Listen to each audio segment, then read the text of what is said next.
اللہ کے رسول نے فرمایا جس نے ایک دفعہ سبحان اللہ کہا اس کے لیے جنت میں ایک درخت لگ گیا. جو نبی اکرم صلی اللہ علیہ وسلم نے فرمایا کہ کوئی بھی غم میں پریشانی میں اس طرح مجھے اللہ کو یاد کرے گا فائدے میں رہے گا، دل کو سکون ملے گا، دنیا بہتر ہوگی، آخرت بہتر ہوگی.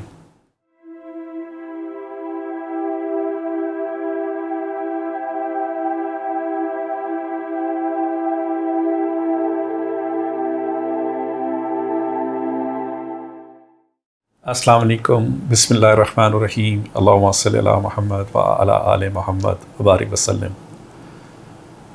کروڑوں درود و پاک اور سلام پیش ہو نبی اکرم صلی اللہ علیہ وآلہ وسلم پر اور ان کے اہل بیت کے اوپر، کیونکہ روحانیت کا جو سلسلہ ہے سارا نبی اکرم صلی اللہ علیہ وسلم اور حضرت علیہ الصلوۃ والسلام اور اہل بیت سے چلا ہے.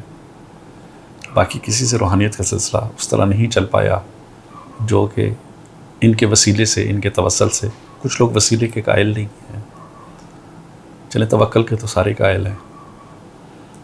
اور ہماری کوشش یہ ہے کہ جو ہمارا چینل ہے اللہ یکفی، کہ ہم اللہ کے ذکر سے اپنے اورا کو چینج کریں اور اللہ کے قریب جائیں.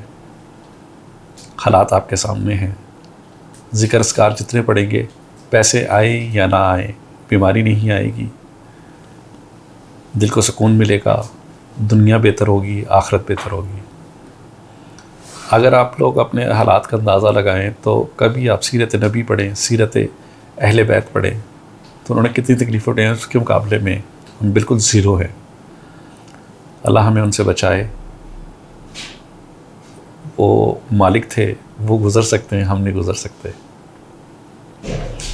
تو میں نے یہ سوچا کہ بڑے وظائف ابھی میں خیر اور بھی ویڈیوز بناؤں گا جو نبی کریم صلی اللہ علیہ وسلم کے اہل بیت کے چلتے پھرتے وظائف تھے، کہ جو عام آدمی بغیر وضو کے، بغیر کسی اس کے پڑھے تو اس میں روحانی طاقت بھی آئے اور اس کو فیضیاب بھی ہو، جس سے اس کی دنیا بھی بہتر ہو، آخرت بھی بہتر ہو، اللہ بھی راضی ہو، اللہ کے فرشتے بھی راضی ہوں.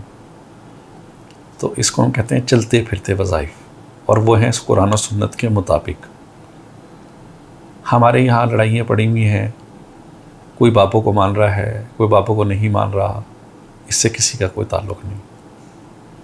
دیکھیں ایک بات یاد رکھیں، مولانا مودودی رحمۃ اللہ علیہ جو ہیں، ساری دنیا میں ان کے سب سے زیادہ تحفیم القرآن پڑھی جاتی ہے. کسی بابے کے خلاف نہیں بولے. اگر آپ ابن عربی کو پڑھنے جائیں تو انہوں نے یہی وظائف بتائے ہیں جو میں آپ کو بتا رہا ہوں. ابن عربی ایک دنیا میں نام ہے تصوف کا، تعلیم کا، تربیت کا، حقیقت کا، اللہ سے روشناس کرانے کا، اگر لوگ سمجھیں. اور میں یہ سمجھتا ہوں کہ روحانیت ہر کسی کے حصے میں نہیں آتی. یہ بات ہمیشہ یاد رکھیے گا. یہ جن لوگوں پر اللہ کا فضل ہو وہ اس طرف آتے ہیں، وہ اس چیز کو مانتے بھی ہیں، سمجھتے بھی ہیں اور فائدے بھی اٹھاتے ہیں. اور فائدے وہ ایسے اٹھاتے ہیں، دنیا میں بھی اٹھاتے ہیں، آخرت میں بھی اٹھاتے ہیں. تو اس چیز کو بڑے غور سے سمجھا کریں اور گھبرائیں نہ. ان کو پڑھتے رہیں. شیطان کیا کرتا ہے، جب پڑھتے جیسے ایگزام ہوتے ہیں، شیطان ایگزام میں پڑھ جاتا ہے، بچے سارا کچھ بھول جاتے ہیں. تو جب یہ ٹائم کا اپنا کام کرنا شروع کرتے ہیں، ملائکہ آپ سے راضی ہو جاتے ہیں، اللہ آپ سے راضی ہو جاتا ہے، اس ٹائم پہ آپ بدظن ہو کے بیٹھ جاتے ہیں. یار ہم نے اتنا پڑھا، اتنا سب کچھ کیا، پھر بھی کچھ نہیں ہوا. تو ایسا کچھ نہ کریں. حالات کو مد نظر میں رکھیں، اخراجات کو کم کریں اور وظائف اپنے جاری رکھیں، جس کا جو دل کرتا ہے. اس کو میں نے جو عنوان دیا ہے چلتے پھرتے پڑھنے والے وظائف رسول اکرم صلی اللہ علیہ وسلم کے، خاتم النبیین وما ارسلناک الا رحمۃ للعالمین کے وظائف ہیں. پہلا وظائف پوری دنیا کو پتہ ہے، درود پاک. اچھا کئی لوگ اس میں بحث کرتے ہیں کون سا درود پاک پڑھنا ہے، کون سا نہیں پڑھنا ہے. ان بحثوں میں نہ پڑھیں. درود نبی اور نبی کے آل اولاد پہ ہے بس. ٹھیک ہے، مثلا کہ آپ نے درود پاک پڑھنا ہے اللہم صلی علی محمد وعلی آل محمد وبارک وسلم، یہ پورا درود پاک ہے. ثواب بھی ملے گا، درجات بھی بلند ہوں گے.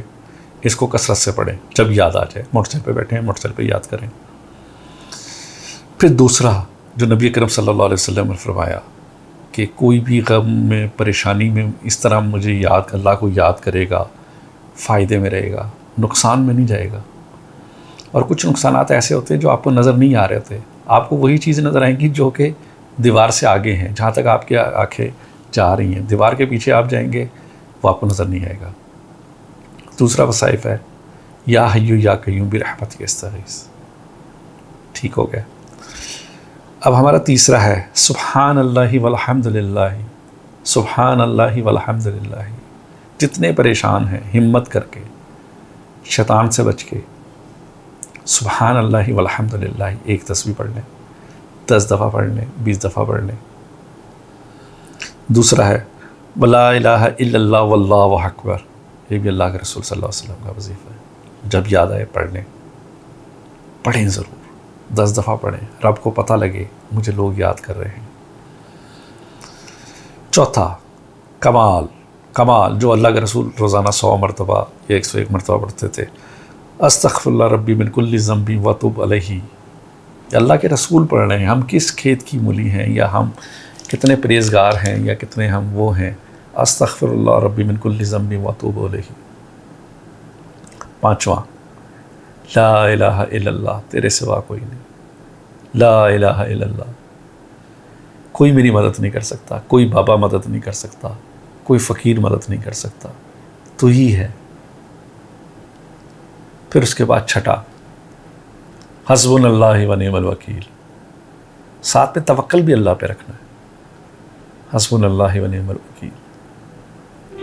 آج کل یوٹیوب پہ جو لوگ بیٹھے ہوئے ہیں طلسم بنا کے دکھا رہے ہیں، تعویذات بنا کے دکھا رہے ہیں، تعویذات بنتے ہیں، جائز ہیں، ناجائز نہیں ہیں، لیکن پڑھائی اس سے بہت بہتر ہے۔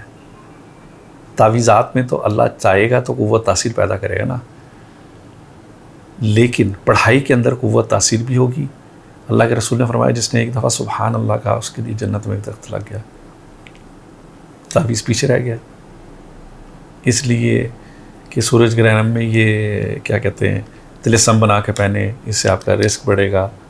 میں بھی علم الجفر کا ایک جسے کہتے ہیں طالب علم ہوں، میں خود نقوش لکھتا ہوں، اپنے ملنے والوں کو دیتا ہوں، لیکن میں اب اپنے لوگوں کو ساتھ میں پڑھائی ضرور دیتا ہوں۔ تعویذ کام کرے نہ کرے، میری پڑھائی ضرور کام کرے۔ تو جو آپ کو میں نے اب بتائے ہیں، جو چلتے پھرتے وظائف ہیں، ان میں سے آپ کو جو اچھا لگتا ہے اس کو پڑھیں، پڑھنا نہ چھوڑیں۔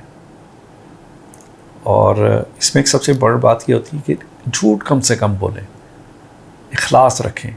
اگر آپ کسی سے فراڈ کر رہے ہیں، فراڈ اب تک واپس آئے گا۔ اگر آپ کسی کے لیے جھوٹ بول رہے ہیں، جھوٹ اب تک واپس آئے گا۔ یہ مت سمجھیں کہ جھوٹ کا حساب اوپر ہوگا، ادھر ہی حساب ہوگا، اور دنیا دیکھ رہی ہے اس بات کا۔ جو لوگ فراڈ کرتے ہیں وہ کبھی زندگی میں کامیاب نہیں ہوتے، ناکام رہتے ہیں۔ ہاں، جن فراڈیوں نے توبہ کر لی کہ ہم ان کے پیسے دیں گے، وہ ضرور کامیاب ہوں گے، اللہ تعالیٰ ان کی مدد کرے گا، وہ ان کے پیسے اتار دیں گے۔ ان کو پڑھیں اور پڑھ کے مجھے بتائیں، اور انشاءاللہ تعالیٰ بہت فائدہ ہوگا۔ اپنا بہت خیال رکھیں اور ذکر الہی میں محو رہیں۔ السلام علیکم، اللہ حافظ۔